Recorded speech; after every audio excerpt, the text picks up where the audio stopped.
ಶ್ರೀ ಗುರುಭ್ಯೋ ನಮಃ. ಮಕರ ರಾಶಿಯ ಏಪ್ರಿಲ್ ತಿಂಗಳ ಭವಿಷ್ಯವನ್ನು ಗಮನಿಸೋಣ. ಮಕರ ರಾಶಿಯಿಂದ 2ನೇ ಮನೆಯಲ್ಲಿ ಕುಜ ರಾಹು ಬುಧರ ಯೋಗ. ಹಾಗಾಗಿ ಮಾತಿನಲ್ಲಿ ಗಮನವಿರಲಿ, ಮೌನ ಇದ್ದರೆ ಒಳ್ಳೆಯದು. ಅದರಲ್ಲಿಯೂ ದೊಡ್ಡವರಲ್ಲಿ ಮಾತನಾಡುವಾಗ, ತಾಯಿಯ ಜೊತೆಗೆ ಮಾವನ ಜೊತೆಗೆ ಮಾತನಾಡುವಾಗ ತುಂಬ ಜಾಗೃತರಾಗಿರಿ. ಕೆಟ್ಟ ಮಾತುಗಳನ್ನು ಆಡುವಂತಹದ್ದು ಅಥವಾ ಬೇಡದ ಮಾತುಗಳ ಚಕಮಕಿ, ಇದರಿಂದಾಗಿ ವೈಮನಸ್ಯಗಳು ಅಧಿಕವಾಗುತ್ತೆ. ವಿದ್ಯಾರ್ಥಿಗಳ ವಿದ್ಯಾಭ್ಯಾಸವು ಅಷ್ಟು ಚೆನ್ನಾಗಿರೋದಿಲ್ಲ. ಜೊತೆಗೆ ಸಹಾಯಕರು ಅಥವಾ ಸ್ನೇಹಿತರ ಜೊತೆಗೆ ಸೇರಿಕೊಂಡು ಬೇರೆ ದಾರಿ ಹಿಡಿಯುವಂತಹದ್ದು ಇತ್ಯಾದಿಗಳು ಕಂಡುಬರುತ್ತಿದೆ. ಜಾಗೃತರಾಗಿರಿ ವಿದ್ಯಾರ್ಥಿಗಳು ಕೂಡ. ತೃತೀಯದಲ್ಲಿ ರವಿ ಶನಿಗಳ ಯೋಗ. ಸಹೋದರ ಸ್ಥಾನ ಕಲುಷಿತವಾಗುತ್ತೆ. ಸಹೋದರರ ಮಧ್ಯದಲ್ಲಿ ಭಿನ್ನಾಭಿಪ್ರಾಯಗಳು ಬರುತ್ತೆ. ಧೈರ್ಯ ಕಳೆದುಕೊಳ್ತೀರಿ. ಆದರೆ ಚತುರ್ಥದ ಶುಕ್ರ ಎಲ್ಲೋ ಒಂದು ಕಡೆಯಲ್ಲಿ ಬಂಡ ಧೈರ್ಯವನ್ನು ಏನಾಗುತ್ತೆ ನೋಡೇ ಬಿಡೋಣ ಅನ್ನುವಂತಹ ಮನಸ್ಥಿತಿಯೂ ಬರುತ್ತೆ. ಆದರೆ ಅದು ನಮಗೆ ಉಪಯುಕ್ತವಾ ಅಲ್ಲವಾ ಅನ್ನೋದನ್ನು ಯೋಚನೆ ಮಾಡಬೇಕು. ಪಂಚಮಾಧಿಪತಿಯಾದ ಶುಕ್ರ ಚತುರ್ಥದಲ್ಲಿ ಬಂದ ಕಾರಣ ಪೂರ್ವಜರಿಂದ ಸಂಪಾದನೆ ಮಾಡಿದಂತಹ ಆಸ್ತಿಪಾಸ್ತಿಗಳು ಬರುವಂಥದ್ದಾಗಲಿ ಅಥವಾ ತಾಯಿಯ ಆರೋಗ್ಯದಲ್ಲಿ ಸ್ವಲ್ಪ ಸುಧಾರಣೆ ಕಾಣುವಂಥದ್ದು. ಚತುರ್ಥಾಧಿಪತಿಗೆ ಕುಜನಿಗೆ ರಾಹುವಿನ ಯೋಗ ಇರೋದರಿಂದ ನರ ಸಂಬಂಧಿತವಾದಂತಹ ಬಾಧೆಗಳು ಕಾಡುತ್ತೆ. ಷಷ್ಠದಲ್ಲಿ ಗುರುವಿನ ಯೋಗ. ಶತ್ರು ಜಿತಶ್ಚ ಶತ್ರು ಯಾತೆ ಅಂತ ಹೇಳುವಂತಹ ಫಲವೂ ಇದೆ. ಆದ್ದರಿಂದ ಶತ್ರುಗಳನ್ನು ಹಿಮ್ಮೆಟ್ಟುವಂತಹದ್ದು. ಎಲ್ಲೋ ಒಂದು ಕಡೆಯಲ್ಲಿ ನಮ್ಮ ಉತ್ಸಾಹ ಶೌರ್ಯ ಜಾಸ್ತಿ ಆಗುವ ಸಾಧ್ಯತೆ ಇದೆ. ಸಪ್ತಮಾಧಿಪತಿಯಾದ ಚಂದ್ರ 9ರಲ್ಲಿರುವ ಕಾರಣ ವಿವಾಹದ ವಿಷಯದಲ್ಲಿ ಅನುಕೂಲಗಳಾಗುತ್ತೆ.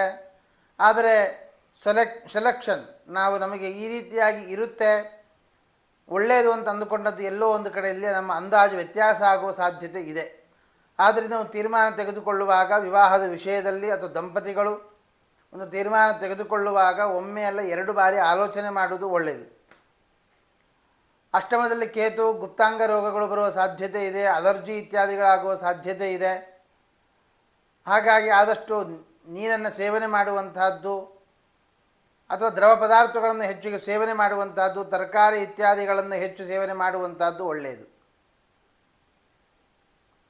ಗೋಜಾಶ್ವಿಕರ್ಕಿ ಮಿಥುನಾಹ ಸಮೃಗಾಹ ನಿಶಾಕ್ಯಾಹ ಅಂತ ಹೇಳಿದ ಪ್ರಕಾರ ರಾತ್ರಿಯ ಹೊತ್ತಿನಲ್ಲಿ ವಾಹನ ಪ್ರಯಾಣ ಇತ್ಯಾದಿಗಳನ್ನು ಅವಾಯ್ಡ್ ಮಾಡುವುದು ಒಳ್ಳೆಯದು. 9ರಲ್ಲಿ ಚಂದ್ರ ಸಪ್ತಮಾಧಿಪತಿ ಆದ ಕಾರಣ ಚಂದ್ರ ಆರೋಗ್ಯವನ್ನು ಕೊಟ್ಟಾನು, ಆದರೆ ಉನ್ಮತ್ತತೆಯನ್ನೂ ಕೂಡ ಕೊಡ್ತಾನೆ. ಆದರೆ ಗುರು ಕೇಂದ್ರ ಭಾವದಲ್ಲಿ ಇರುವುದರಿಂದಾಗಿ ಹೆದರುವ ಅವಶ್ಯಕತೆ ಇಲ್ಲ. ಶನಿಯ ದೃಷ್ಟಿಯು ನವಮಕ್ಕೆ ಇರೋದರಿಂದಾಗಿ ನೀವು ನಿಮ್ಮ ತಂದೆ ತಾಯಿಯಿಂದ ತುಂಬ ಕಾಳಜಿಯಿಂದ ನೋಡಿಕೊಳ್ಳಬೇಕಾದ ಸಮಯ ನೋಡಿಕೊಳ್ತೀರಿ. 10ನೇ ಮನೆಯ ಶುಕ್ರ ಚತುರ್ಥದಲ್ಲಿ ಬಂದ ಕಾರಣ ಕೆಲಸಕ್ಕೆ ಸಂಬಂಧಪಟ್ಟ ಹಾಗೆ ಅನುಕೂಲಗಳಾಗುತ್ತೆ. ಆದರೆ ಸಿಕ್ಕ ಕೆಲಸದಲ್ಲಿ ಮೋಸ ಆಗುವಂತಹದ್ದು ರಾಜಕೀಯಾದಿಗಳು, ಅದನ್ನು ಎದುರಿಸೋದಕ್ಕೆ ಸ್ವಲ್ಪ ಬಲ ಬೇಕಾಗುತ್ತೆ, ಧೈರ್ಯ ಮಾಡಬೇಕಾಗುತ್ತೆ. ನೀವು ಲಾಭಾಧಿಪತಿಯಾದ ಕುಜ ದ್ವಿತೀಯದಲ್ಲಿ ಬಂದದ್ದರಿಂದ ಹಣಕಾಸಿನಲ್ಲಿ ಏನು ತೊಂದರೆ ಇಲ್ಲ. ಬಂದ ಹಣ ನಿಲ್ಲದೇ ಹೋದೀತು. ಹಾಗಾಗಿ ಸೇವಿಂಗ್ಸ್ ಕಡೆ ಗಮನ ಹರಿಸೋದು ಒಳ್ಳೆಯದು. ಗುರು 6ರಲ್ಲಿರುವ ಕಾರಣ ಧರ್ಮ ಕಾರ್ಯಕ್ಕೆ ದೇವರಿಗೆ ತೆಗೆದಿಟ್ಟಂತಹ ಹಣವನ್ನೂ ಉಪಯೋಗಿಸಿಕೊಳ್ಳಬೇಕಾದ ಪ್ರಸಂಗ ಇದೆ. ಆದ್ದರಿಂದ ಅದನ್ನು ಸರಿಯಾದ ರೀತಿಯಲ್ಲಿ ದೇವರ ಹಣವನ್ನು ದೇವರಿಗೇ ವಿನಿಯೋಗಿಸುವಂಥದ್ದು. ಕಷ್ಟ ಬಂದರೂ ಆ ಕಷ್ಟವನ್ನು ಆ ದೇವರೇ ಪರಿಹಾರ ಮಾಡ್ತಾನೆ ಅನ್ನುವ ನಂಬಿಕೆಯಲ್ಲಿ ಮುಂದುವರಿಯಿರಿ. ಮಕರ ರಾಶಿಯವರು ವಿಶೇಷವಾಗಿ ನರಸಿಂಹದೇವರ ಪ್ರಾರ್ಥನೆ ಮತ್ತು ಮಹಾಗಣಪತಿಯ ಆರಾಧನೆ, ಗಣಪತಿ ಅಥರ್ವ ಶೀರ್ಷಗಳ ಪಾರಾಯಣ, ಗಣಪತಿಗೆ ರಂಗಪೂಜೆ ಇತ್ಯಾದಿಗಳ ಸೇವೆಯನ್ನು ಸಲ್ಲಿಸುವುದರಿಂದ ಅನೇಕ ಶುಭ ಫಲಗಳನ್ನು ಪಡೆಯಬಹುದಾಗಿದೆ. ಈ ಮಾಸದಲ್ಲಿ ಶುಭವಾಗಲಿ.